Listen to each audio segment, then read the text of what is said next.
So prosecutors have charged Ko Wen-je with a number of crimes related to corruption.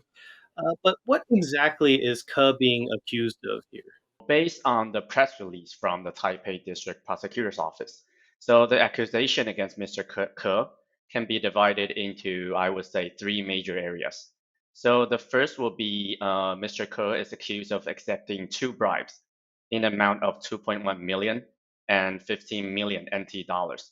That is in terms of the floor area incentive for the Jinhua City project. They increased the floor area ratio for the core Pacific project to 840%, meaning that a taller building can be constructed. And the second one would be the embezzlement of an 6 million NT dollars political donations from the Taiwan People's Parties. The alleged purpose for the portrait rights and the payment of salaries to the Muke employees and the investment in other companies. Muke is a company that is formed by Mr. Ko, I believe. The third major area will be the misuse of the 8 million funds from the Zhong Wang Foundation to pay the salaries for the personnel involved in election-related activities. So I think another thing worth mentioning is that Ms. Ke plead not guilty during the investigation stage and also the detention hearing in the Taipei District Court. Prosecutors have recommended a sentence of more than 28 years if he's convicted of all of these crimes. That seems like quite a lot for white collar crimes. Is this typical of this kind of case? So the 28 years is like an accumulation of all the accusation brought by the prosecutor. And typically, the court will not typically will not accept such a high sentence.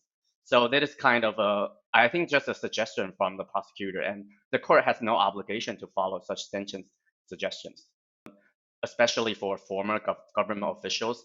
Typically, the court will, if Mr. Ko is found guilty, so the court will issue or render a relatively, I would say, a longer period of sentence against the former government officials.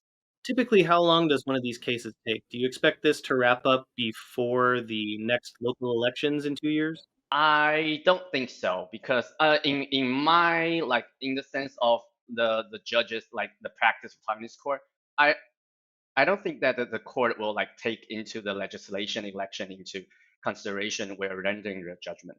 So it will all depend on the progress of this case, such as whether how many witnesses will be subpoenaed during the hearings. So the more witnesses subpoenaed, the longer the trial will be.